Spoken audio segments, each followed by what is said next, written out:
Gustavo Alegret. Comienza Club de Prensa con Gustavo Alegret.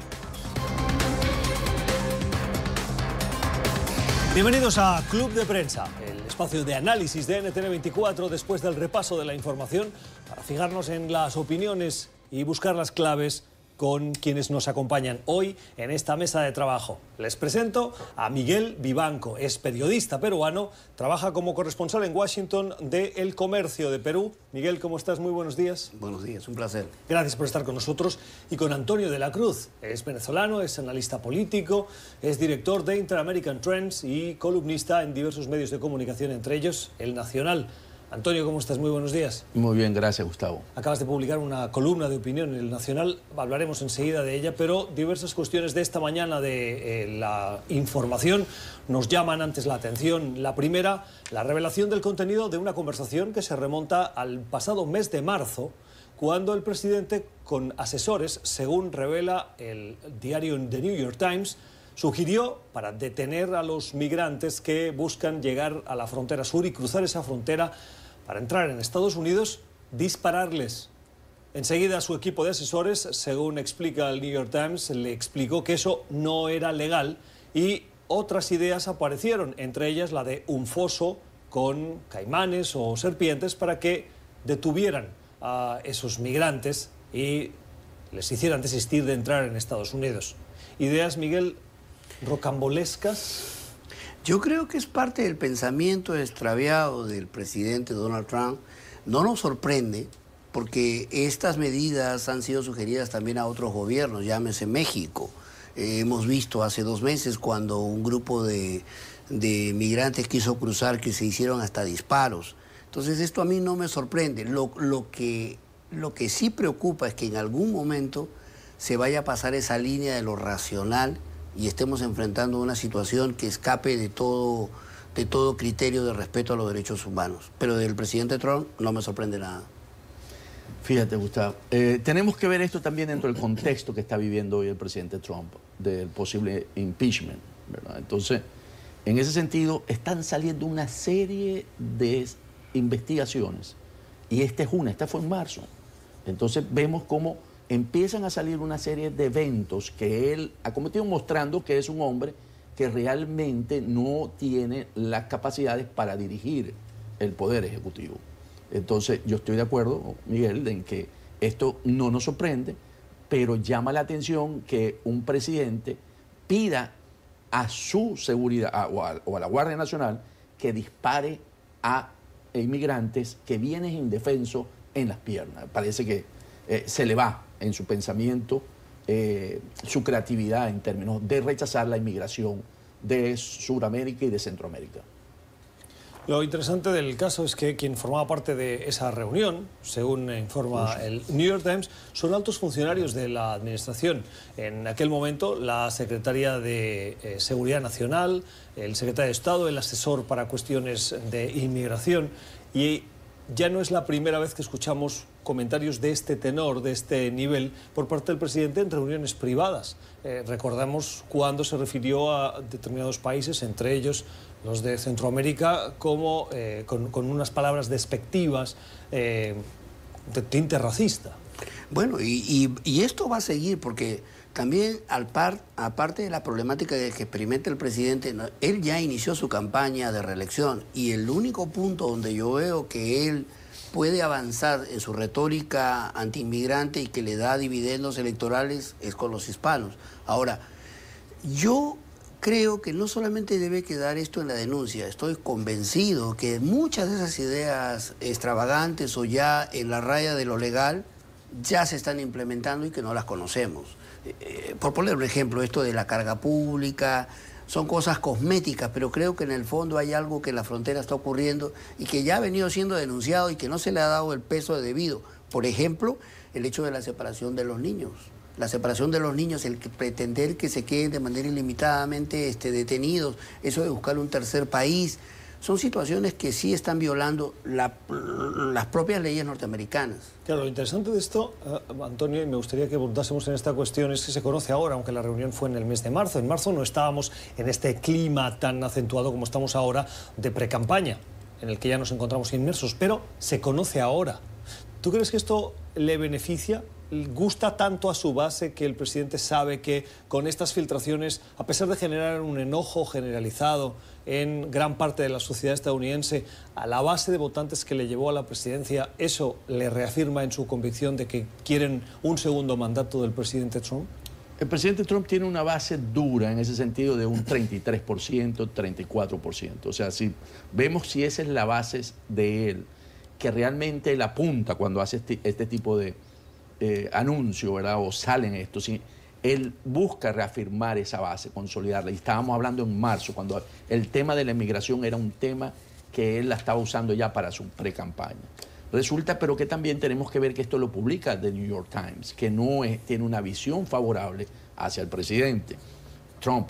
Entonces podemos ver también que es entregar, como decíamos, dentro de este ambiente que tiene hoy el presidente Trump, en términos de adversidad, en términos de que viene cometiendo una serie de hechos, y este es uno más dentro de todos lo que hoy se están discutiendo en el ambiente americano. 10:36 de la mañana en Washington, el día en el que el presidente ha calificado los avances de la oposición demócrata en el Congreso de golpe de Estado. En un mensaje de Twitter que ha llamado la atención y ha generado un gran revuelo político, el presidente dice: a medida que más aprendo cada día, me llego a la conclusión de que lo que está sucediendo no es un proceso de juicio político, sino un golpe. Bueno, yo creo que no es un golpe. Yo creo que los votos que se necesitaban para empezar esta investigación se están empezando a sumar, y el presidente está advirtiendo que esos excesos o violaciones a la ley le van a pasar la factura en el corto plazo. Entonces es mucho más fácil recurrir a la retórica, que esto es una preparación para como golpe de Estado, pero yo creo que es la consecuencia de una conducción presidencial errática y contraproducente en muchos temas, que lo ha llevado a excesos, a querer, por ejemplo, la trama rusa es un ejemplo clarísimo, que el presidente Trump no es que no la tenga clara, no le importan las consecuencias, pero en política tú sabes que todo acto tiene una repercusión en el corto o mediano plazo. Y eso es lo que está ocurriendo ahora. Y además es interesante porque esto se suma a esa idea del fin de semana en el que él parafraseaba a un pastor evangélico que sugirió la posibilidad de una profunda división en el país parecida a la de una guerra civil. El uso del término guerra civil llevó incluso a algunos correligionarios de su propio partido, los republicanos, a decir que rayaba la indecencia. Y ahora utiliza el término golpe. Es decir, el lenguaje, como dices, Miguel, que está utilizando el presidente es el de generar esa división, porque parece que al presidente lo de al río revuelto, la ganancia es evidente para él. Sí, fíjate, como, él lo llama golpe porque necesita descalificar un acto que es legal, no es porque cuando es golpe se viola la ley. En este caso, el impeachment, que es lo que está considerando el Partido Demócrata al presidente Trump, es de manera legal, tiene unos pasos, tiene una secuencia, por lo tanto no viola la Constitución. Entonces, en ese sentido, Trump lo que trata es de ir posicionando un mensaje, una narrativa, para que su base no se le diluya, porque él sabe que si él no mantiene la base a enero del próximo año, él tiene mucha probabilidad de perder la presidencia en el 2020. La pregunta ahí es ¿hasta cuándo va a resistir esa retórica? Porque tú puedes utilizar y tratar de descalificar, pero la pregunta ahí es, todo tiene un límite. Y yo creo que estamos llegando al límite. Yo creo, Miguel, que estamos llegando al límite, y ese es uno de los riesgos que él está viendo en este momento real. Lo que pasa es que el presidente ha sido capaz de ir empujando ese límite hasta límites, valga la redundancia, impensables en otras presidencias anteriores. Y todo su coro de seguidores repetía una y otra vez: es que Trump no es un político al uso, es un empresario que ha venido a hacer política. Y con esa excusa, con ese marco, el presidente ha ido haciendo cosas que en anteriores presidencias hubiese sido impensable. Desde el uso de sus hoteles para las recepciones de delegaciones exteriores. No quiero imaginar qué hubiera pasado si lo hubiera hecho Obama o Bill Clinton, o a la inversa, si lo hubiera hecho George Bush, hasta lo que esta mañana también conocíamos, que un secretario de Estado dijese que no participó en la llamada entre Donald Trump y el presidente de Ucrania, en el que el presidente de Estados Unidos le pide el favor de investigar a un rival político, lo cual es un escándalo mayúsculo, y que ahora el secretario de Estado da marcha atrás y dice, donde dije digo Diego. Quiero decir, negué que estaba, pero sí, reconozco que yo formé parte de esa conversación. Pero eso era lógico porque el presidente Donald Trump tiene una característica, que cuando él va a hacer algo de manera deliberada, trata de comprometer a terceros para poder cubrirse. Entonces era lógico que el secretario de Estado tenía que estar ahí, era lógico que una terna de asesores tenían que estar ahí, porque esa es la salida de él. Hoy que se conoce la llamada telefónica, hoy que se conoce las intenciones que tuvo el presidente Trump, pues la verdad se va imponiendo. Lo interesante es que en el equipo o en el grupo de gente que está involucrada, por lo que sabemos, en ese tipo de comportamientos del presidente Trump que están sujetos a ese juicio que está haciendo el Congreso sobre si abusó de su poder, está el secretario de Estado y está el fiscal general. Sí, y en el caso del secretario de Estado, él prohíbe a sus funcionarios a asistir a una cita por parte de la Cámara de Representantes. Entonces, y él hoy tiene que reconocer, porque sabe que eso va a avanzar y él puede ser impeached por esa situación. Entonces, él rectifica y eso fue, yo creo que ahí le dijeron sus asesores que tenía que rectificar porque sus consecuencias podían ser peor si él seguía sosteniendo, porque es obvio y se sabe ya que él estuvo presidente. Entonces era muy difícil para posterior reconocer porque podía ser encausado por esa por mentirle al Ahora, el país. presidente Trump tiene la política del descarte. Ya eso no nos va a sorprender. Si vemos desde que él asumió la presidencia hasta el momento, él ha ido descartando secretarios, asesores, a su discreción. O sea, no me sorprendería que el próximo en desaparecer del escenario político sea el secretario de Estado.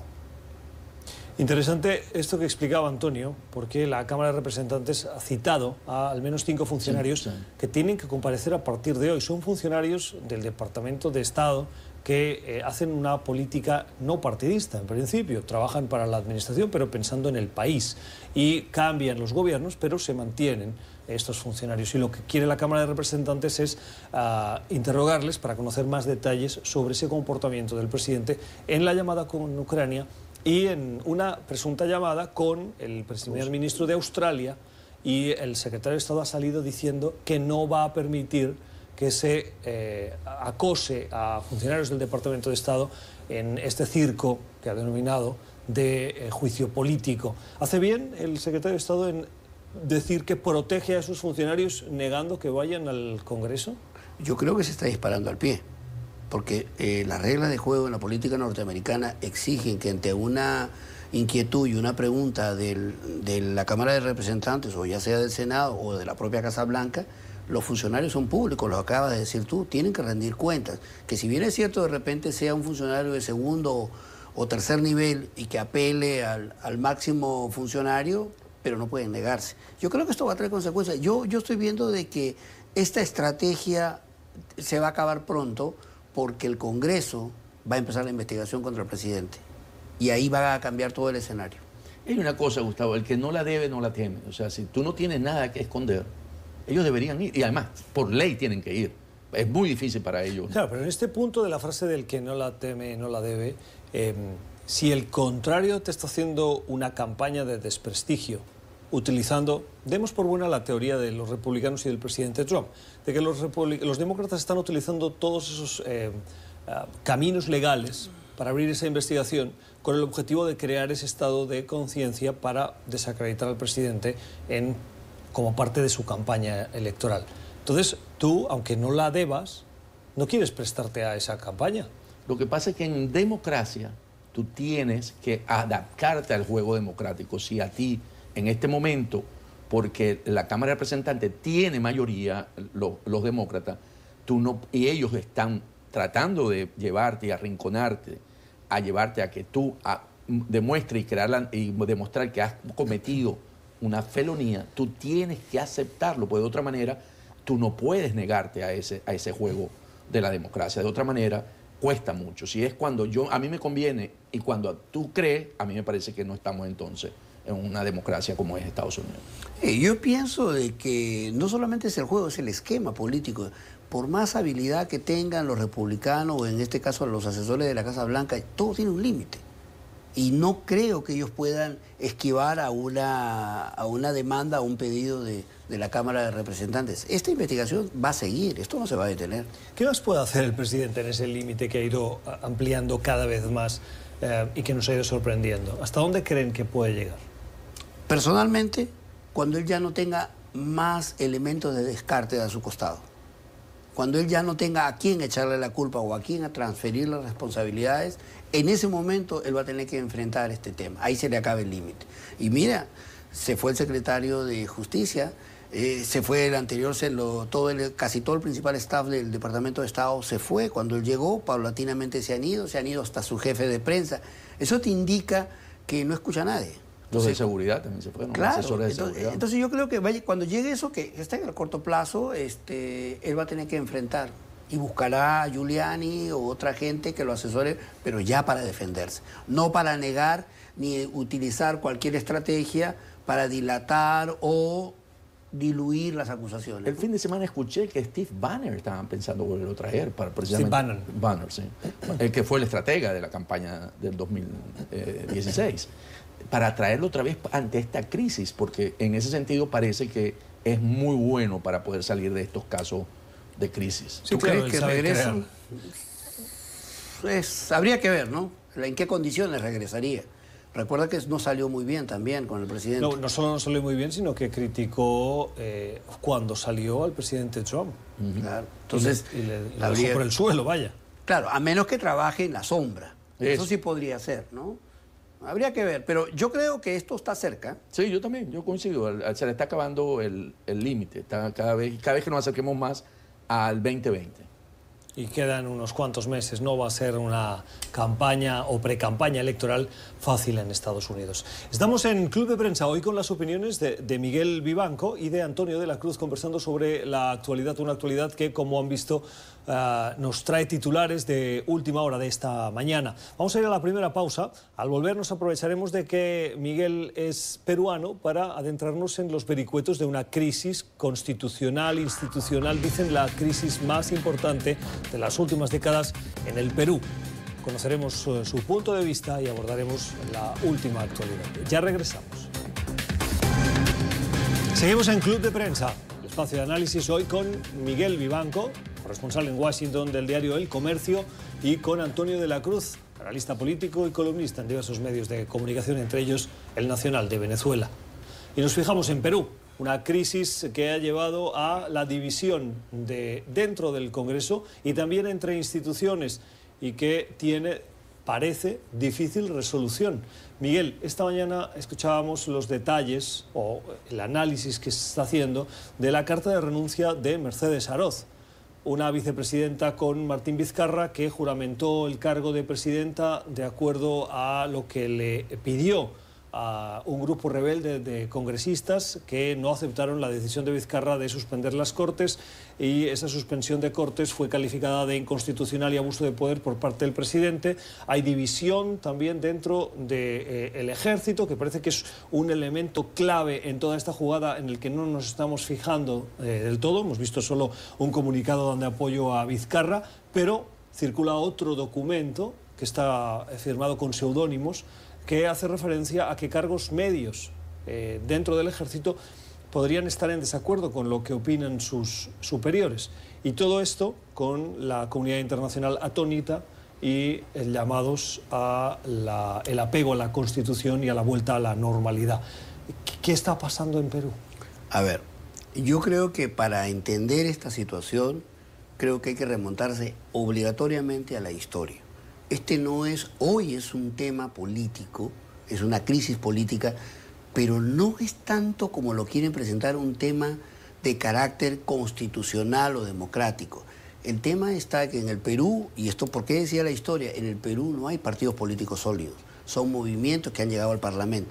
Y el Parlamento actual del Perú está compuesto por gente, algunos experimentados, pero la gran mayoría con intereses personales. ¿Qué es lo que ha ocurrido ahora? El presidente pidió adelantar las elecciones. El Congreso dijo que no. El Congreso dijo, primero vamos a cambiar los miembros del Tribunal Constitucional. Querían poner un Tribunal Constitucional de acuerdo a los intereses de estos grupos, básicamente los grupos fujimoristas, que le permitiera a las finales indultar nuevamente a Fujimori y a su hija Keiko, liberarla de la prisión y cancelar todas las investigaciones. Como no se llegó a un acuerdo, entonces el presidente amenazó, hizo cuestión de Estado, el Congreso eligió primero a los miembros del Tribunal Constitucional y después le dio el respaldo al presidente, y el presidente en ese lapso de, estamos hablando de minutos, disolvió el Congreso. Ese vacío legal ha creado esta situación que hace unas horas la vicepresidenta, que se pegó al grupo de parlamentarios, primero juramentara el encargo de la presidencia, mientras el Congreso había suspendido por 12 meses al presidente Vizcarra. Horas después, Mercedes Arauz declina y renuncia como vicepresidenta, lo cual ya sale de la ecuación, y además rechaza y declina del encargo lo que le dio el Congreso. Entonces ahora resulta que tenemos al presidente Vizcarra y ella renuncia ante el presidente del Congreso. Allí tenemos un conflicto de intereses porque ella debió renunciar ante el presidente Vizcarra. Pero no lo reconoce porque ya juramentó como presidenta. Por eso. Entonces, al final, cuando van a la consulta de la OEA lo que dijo ayer fue: ustedes tienen un tribunal constitucional, ustedes tienen que definir esa situación. Ese proceso de las solicitudes y pedirle la opinión al Tribunal Constitucional para ver qué es legal o qué es ilegal, qué es constitucional o no, va a tomar un promedio de entre 3 a 4 meses. Pero a la vez ya se habían convocado para elecciones parlamentarias nuevas, por espacio solamente de un año, que serían a partir de enero. Entonces estamos en una situación política, un enredo, que creo que en lo personal es la consecuencia de la inexistencia de partidos políticos sólidos. Por eso iba la historia, que eso se originó desde el gobierno de Fujimori, que desestimó y empezó a perseguir y a criticar a los partidos políticos, y obedece a intereses corporativos y personales muy, muy preocupantes, porque algunos de ellos han sido denunciados que están vinculados al lavado de activos y, ¿por qué no?, lo digo ya esto a título personal, vinculados también al narcotráfico. Sí, cuando vamos a ver el evento, ¿no? Este evento ha ocurrido 2 veces recientemente. Fue con Fujimori, cuando cerró también el Congreso, en el 92, si no mal no recuerdo, en abril, 5 de abril del 92, y ahora con Vizcarra, que también disuelve el Congreso. Entonces tenemos que cuando las mayorías que están en los congresos no nos favorecen, porque en aquel momento tampoco favorecía a Fujimori el Congreso, los disolvemos. Entonces, en democracia, disolver a los congresos no es una cuestión que es bien vista, porque ese es un elemento que sustenta la democracia como tal, la división de poderes, de poder ejecutivo y poder legislativo. Si el poder legislativo en ese momento no me favorece, no tengo por qué eliminarlo para poder tener, porque lo que hizo el presidente Vizcarra es convocar una elección en enero, como el 26 de enero, y con seguridad, con el apoyo que tiene hoy popular, porque se ven en las manifestaciones que anoche veíamos por televisión, puede sacar una mayoría dentro del Congreso y poder tener un Congreso a su medida.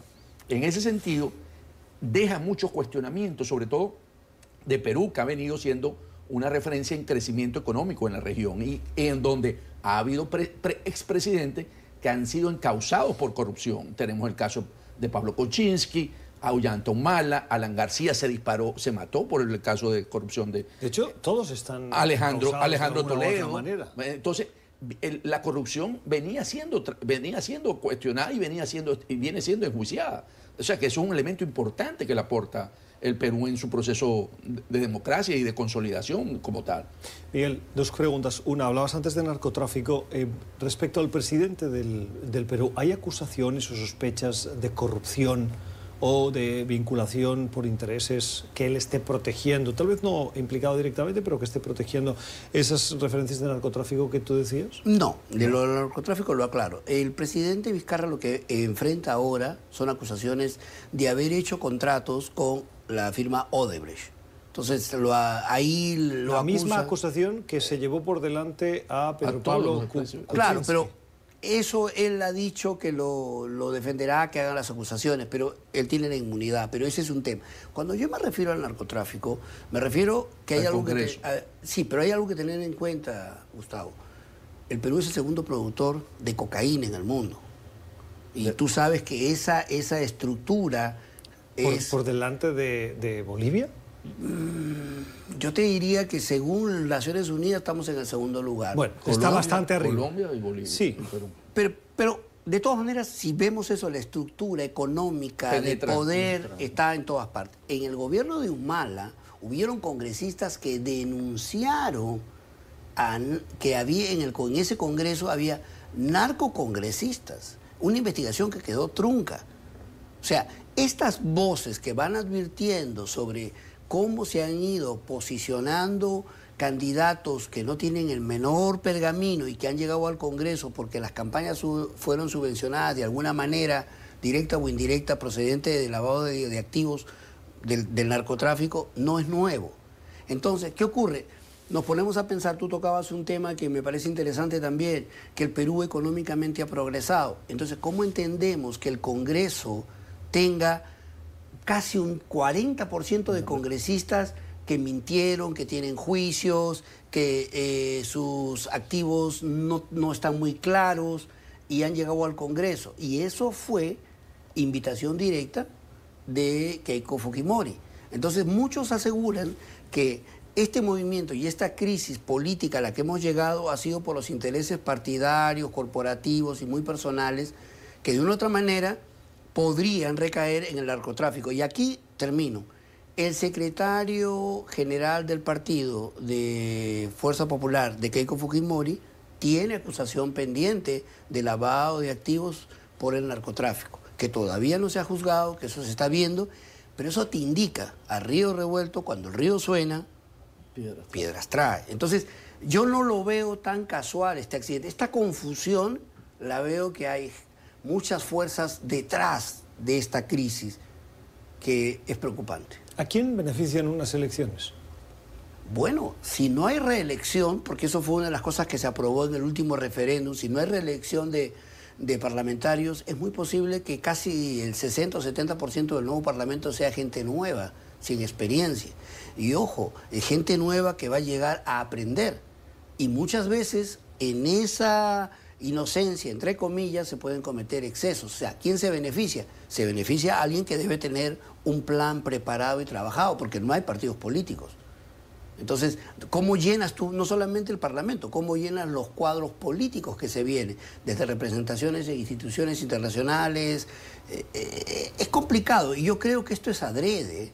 Esto se ha ido trabajando en el tiempo. Se ha creado un vacío donde nos permita meter a quien sea y como no hay quien ocupe, es lo que estamos viendo en el actual Parlamento. Si tú escuchas, los debates son pobres, son tristes. Y es porque la gente no está capacitada, porque la gente que sabe no se quiere meter en política ya. El desprestigio de la política, Antonio. ¿A quién favorecería en este momento? Porque están en viento a favor de Cola, ¿verdad? En las encuestas sería al presidente Vizcarra, si hay unas elecciones.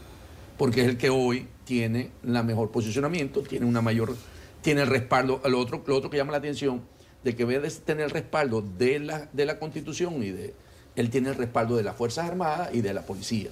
Entonces, en ese sentido, es hoy un hombre que puede lucir fuerte ante el electorado. Yo ahí quiero hacer una tingencia. El por qué tú mencionabas, Gustavo, que hay una parte de las Fuerzas Armadas que con seudónimos dan una opinión y todo eso. Porque esto también, volvemos a la historia. Esto viene desde la época del gobierno de Fujimori, donde su asesor de inteligencia, Vladimiro Montesinos, doblegó la moral del ejército y prácticamente a muchos, no a todos, pero a muchos los corrompió.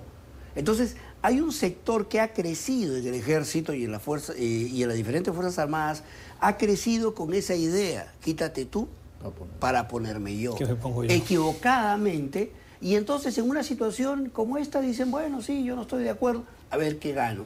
Y eso también le hace daño al país y a la democracia en sí, ¿no? Listo, una crisis que probablemente no va a cerrarse en las próximas horas y de la que continuaremos hablando en este club de prensa. Nueva noticia, el anuncio de que el viernes podría producirse un encuentro preliminar entre una delegación de Corea del Norte y una delegación de Estados Unidos. Esto con el eco del fracaso de la última cumbre de Donald Trump y Kim Jong-un, que recordemos acabó cancelando una rueda de prensa y un encuentro que se tenía que producir por falta de acuerdo. Y esto también en el contexto en el que ese encuentro se producirá el viernes, pero en las últimas horas, no sé si como advertencia o como elemento para que las delegaciones lo tomen en serio, particularmente la de Estados Unidos, Corea del Norte ha lanzado un misil de corto alcance que vuelve a poner en alerta a los países del entorno, muy particularmente Japón, pero también Corea del Sur. Antonio.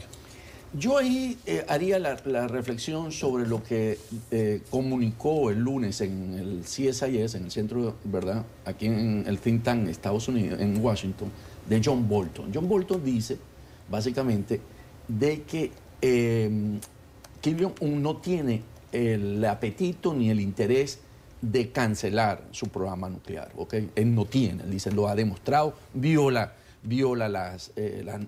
lo de la ONU, ¿verdad?, las sanciones de la ONU, la está violando. El presidente Trump, cuando él se lo señaló, comentó él, que no había ningún interés por parte de Kim Jong-un en ese sentido. Él dijo, mientras no haga el lanzamiento de misiles de largo alcance, a él no le preocupaba. Entonces, él se ha quedado en los de corto alcance porque él sigue desarrollando su industria nuclear. Entonces, este encuentro, básicamente, del próximo viernes es porque ellos necesitan retirar las sanciones que tiene impuestas por la ONU ante su programa nuclear. Entonces, básicamente lo que anda buscando y viene negociando siempre es que le retiren las sanciones porque realmente le afectan desde el punto de vista de calidad de vida y de sostenibilidad de su población en Corea. Yo ahí tengo una visión un tanto distinta porque creo que al dictador, al líder de Corea del Norte no le interesa realmente lo que pueda pasar con su gente. Yo lo que creo más bien que esto es un diálogo de sordo que le conviene a los dos. Porque obviamente, lo que ahí coincido plenamente contigo, yo no creo que Corea del Norte quiera cancelar su programa armamentista. Y tampoco creo que Estados Unidos se coma el cuento. Pero creo que en este momento retomar las conversaciones, a pesar del misil y la prueba, les conviene a los dos, aunque no se llegue a ningún acuerdo. El retomar las conversaciones en geopolítica le conviene a los dos. Cada quien, después de la reunión, argumentará a su favor o en contra, pero creo que le conviene a los dos. Ahora, algo importante, es un lenguaje muy conocido, porque el presidente Donald Trump siempre lo ha dicho, que él antes de una reunión primero va y te ataca, ¿no?, para ir en ventaja. Lo mismo está pasando con Corea del Norte cuando hace una prueba con un misil de corto alcance, pero llega a la mesa de negociaciones y demostrándote que yo sigo en lo mío, ¿no? Entonces, por eso decía, esto es algo estratégico, pero no espero grandes avances, ¿eh?, en lo personal. Yo tampoco. Lo interesante de esto es que a Corea del Norte siempre le ha funcionado muy bien para sus negociaciones poner sobre la mesa su capacidad de avance de su programa nuclear, de su programa balístico, porque eso es lo que parece le está dando la interlocución al nivel que tiene, no por el país que es, sino por la fuerza militar y armamentística que exhibe. Y eso lo continúa haciendo, poniendo en jaque a la comunidad internacional. Y aquí siempre me acuerdo de lo que el presidente Trump comentó al inicio de su mandato, y es que en la conversación que tuvo con Obama en el traspaso de poderes, Obama le dijo, la única gran amenaza que hoy tiene Estados Unidos es Corea del Norte. Antonio. Sí, y recordemos que es para Estados Unidos, para Japón y para Corea del Sur, que son aliados de Estados Unidos. En ese sentido, son los más amenazados por la cercanía. Cuando él hace ese lanzamiento de corto alcance, es para poder amenazar a esos dos grandes aliados de Estados Unidos, que además Estados Unidos ha respaldado desde el punto de vista militar. Y han dejado de hacer los ejercicios militares entre Corea del Sur y Estados Unidos. Esa fue otra de las denuncias que hizo Bolton. Brevemente. Sí, y creo que China tiene que entrar a tallar en esta negociación. Mientras China no se involucre, mientras Rusia no también dé su aporte y se llegue a una solución, difícilmente encontraremos avances en la negociación. Las opiniones de Antonio de la Cruz y de Miguel Vivanco en este Club de Prensa de hoy. Ya regresamos. Club de Prensa con las opiniones de Miguel Vivanco y de Antonio de la Cruz, el día en el que también nos fijamos en Brasil. El equipo de fiscales que avanza el caso contra el expresidente Luis Ignacio Lula da Silva le ha ofrecido un pacto al mandatario que hoy cumple prisión desde abril del 2018. Le han dicho que con ciertas condiciones le ofrecen la posibilidad de salir de la cárcel y entrar en un régimen seguramente de casa por cárcel con una serie de requisitos que le impondría la Fiscalía. ¿Qué ha dicho Lula da Silva? Que su dignidad no tiene precio, no va a negociar. Miguel.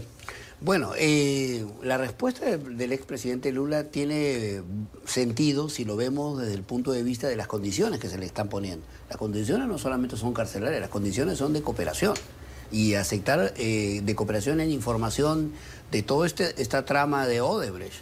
Y si él aceptara cooperar de esa manera, implícitamente estaría también aceptando culpabilidad cuando él ha apelado a la Corte Suprema de Brasil para que se le anule el juicio, sin tener en cuenta que todavía tiene un segundo juicio en la misma dirección.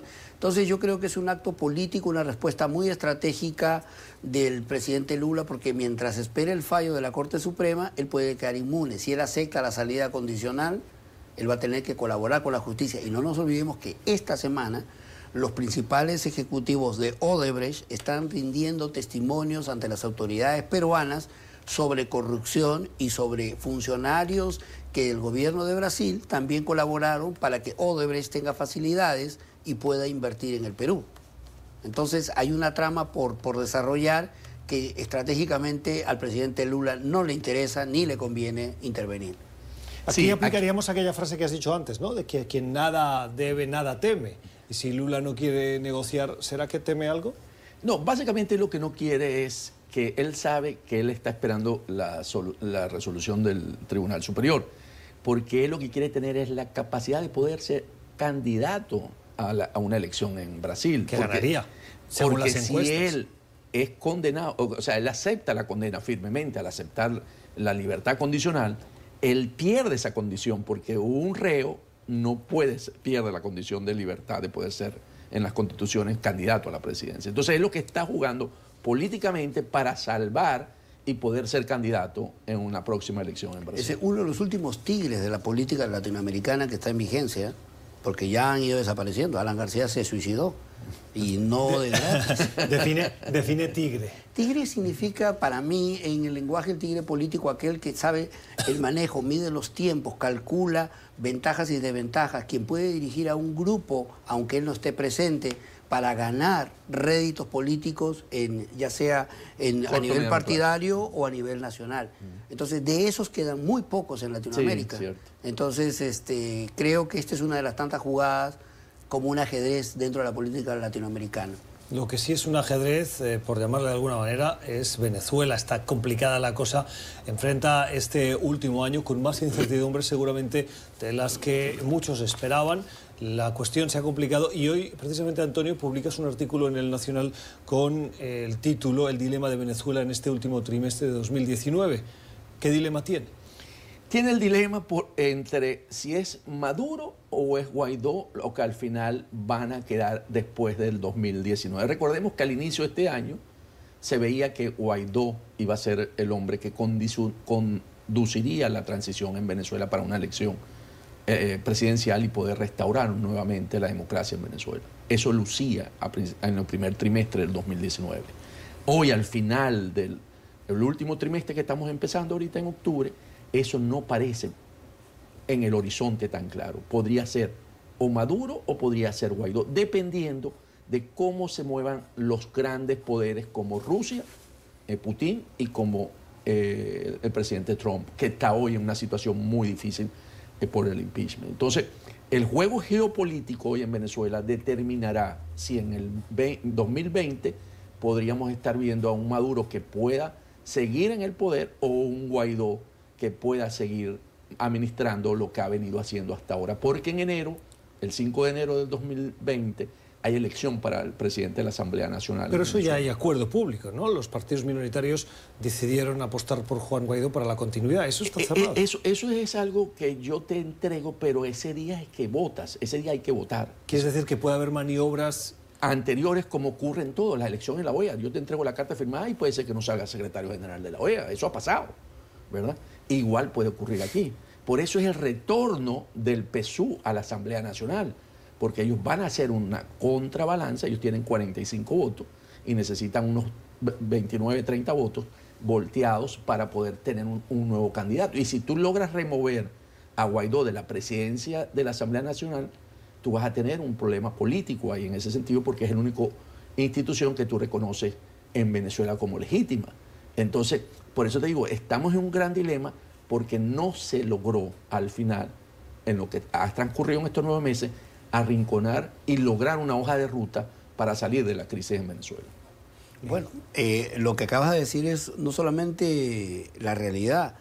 El tema está en que la estrategia desarrollada por los grupos opositores, con Guaidó al frente, no le ha hecho mayor mella al gobierno de Maduro. Y por lo que se ve y por lo que se lee, no hay una estrategia que diga, más allá de la votación, que diga lo vamos a seguir arrinconando a Maduro. El silencio de Guaidó te indica muchas cosas, entre ellas una parálisis o una falta de estrategia de cómo salir de esta crisis. Ahora, ¿cómo se va a salir de esta crisis? De 2 maneras, por las buenas o por las malas. Y creo que todavía no se ha definido eso. Opiniones, análisis, hoy en Club de Prensa con Miguel Vivanco y con Antonio de la Cruz.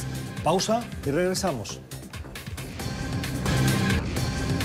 Recta final el Club de Prensa, fijándonos en una actualidad que nos lleva de vuelta al continente latinoamericano.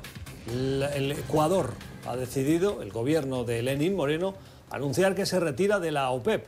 La OPEP es la Organización de Países Productores de Petróleo, que es conocida como el mayor cártel del mundo, que de manera clara controlan los precios y lo controlan mediante cuotas de producción. Dice Lenín Moreno que se retira, hoy lo anuncia, y el 1 de enero de este próximo 2020 se hará efectivo. Hasta la fecha, Antonio, el Ecuador tenía una cuota de producción de 500.000 de barriles. ¿Qué pasa? ¿No puede producir? Ecuador tiene un déficit fiscal muy grande, que lo encontró Lenín Moreno. Y él, en su paquete de cerrar esa brecha fiscal, el petróleo, por supuesto, que es uno de los recursos más importantes que tiene Ecuador, es uno de los aportes. Pero resulta que en la política de precios que sostiene hoy la OPEP, los países miembros han tenido que recortar producción, tienen techo de producción. En ese sentido, Ecuador, como tú lo acabas de señalar, está en unos 560.000 barriles día. Ellos necesitan impulsar la producción para poder generar más ingresos, más dólares y poder irse o captar más divisa para el tesoro.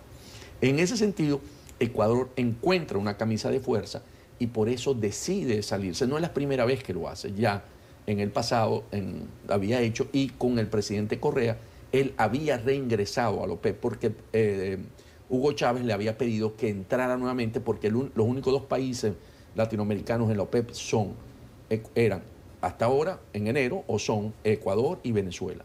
Los otros productores como Brasil, Colombia y México no forman parte de la OPEP. Y ahí hay un escenario que hay que contemplar. La producción de petróleo de Venezuela ha ido decayendo paulatinamente. Entonces, lo que yo no entiendo, al no poder cumplir con las cuotas que tradicionalmente tenía Venezuela, yo no entiendo por qué Ecuador no aprovecha esa situación. O no se la dejan, pero debería aprovechar, porque ya el hecho de que solamente quede Venezuela en la OPEP nos debilita hacia futuro. No sé qué pueda venir. ¿La OPEP cuánto representa de la producción mundial? La OPEP representa, si consumimos 100.000, y produce 30 millones, 33%.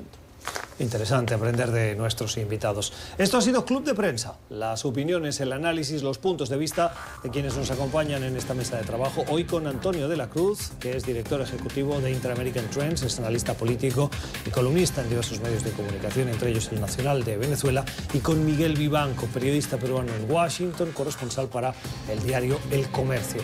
Hemos aprendido con ustedes, gracias por habernos acompañado. Muchas gracias. Nosotros terminamos así. Gracias por la generosidad de su tiempo. Mañana a la misma hora volvemos. Que tengan una feliz jornada.